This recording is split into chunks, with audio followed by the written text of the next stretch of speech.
महादेव का वरदान। गज और असुर के संयोग से एक असुर का जन्म हुआ। उसका मुख गज जैसा होने के कारण उसे गजासुर कहा जाने लगा। गजासुर शिवजी का बड़ा भक्त था और शिवजी के बिना अपनी कल्पना ही नहीं करता था। उसकी भक्ति से भोले भंडारी गजासुर पर प्रसन्न हो गए, वरदान मांगने को कहा।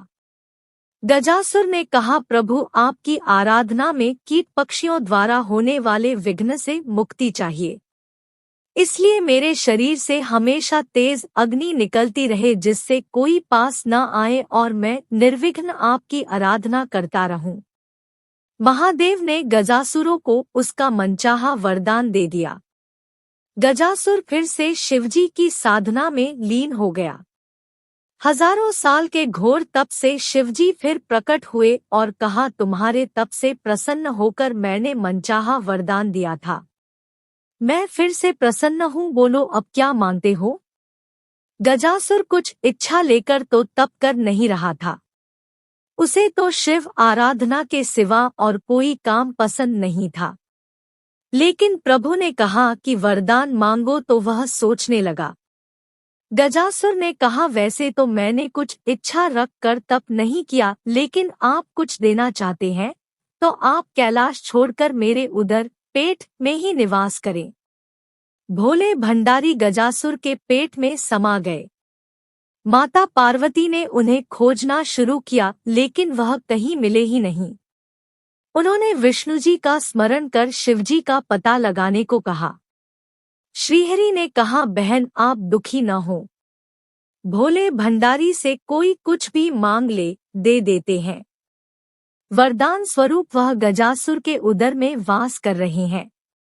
श्रीहरि ने एक लीला की, उन्होंने नंदी बैल को नृत्य का प्रशिक्षण दिया और फिर उसे खूब सजाने के बाद गजासुर के सामने जाकर नाचने को कहा। श्रीहरि स्वयं एक ग्वाले के रूप में आए और बांसुरी बजाने लगे। बांसुरी की धुन पर नंदी ने ऐसा सुंदर नृत्य किया कि गजासुर बहुत प्रसन्न हो गया। उसने ग्वाला वेशधारी श्रीहरि से कहा, मैं तुम पर प्रसन्न हूँ। इतने साल की साधना से मुझमें वैराग्य आ गया था। तुम दोनों ने मेरा मनोरंजन किया है, कोई वरदान मांग लो। श्रीहरि ने कहा, आप तो परम शिवभक्त हैं। शिवजी की कृपा से ऐसी कोई चीज नहीं जो आप हमें न दे सकें, किंतु मांगते हुए संकोच होता है कि कहीं आप मना न कर दें। श्रीहरि की तारीफ से गजासुर स्वयं को ईश्वर तुल्य ही समझने लगा था। उसने कहा, तुम मुझे साक्षात शिव समझ सकते हो, मेरे लिए संसार में कुछ भी असंभव नहीं। तुम्हें मनचाहा वरदान देने का वचन देता हूँ। श्रीहरि ने फिर कहा, आप अपने वचन से पीछे तो न हटेंगे। गजासुर ने धर्म को साक्षी रखकर हामी भरी तो श्रीहरि ने उससे शिवजी को अपने उदर से मुक्त करने का वरदान मांगा। गजासुर वचनबद्ध था। वह समझ गया कि उसके पेट में बसे शिवजी का रहस्य जानने वाला यह कोई साधारण ग्वाला नहीं है, जरूर स्वयं भगवान विष्णु आए हैं। उसने शिवजी को मुक्त किया और शिवजी से एक आखिरी वरदान मांगा। उसने कहा, प्रभु आपको उदर में लेने के पीछे किसी का अहित करने की मंशा नहीं थी।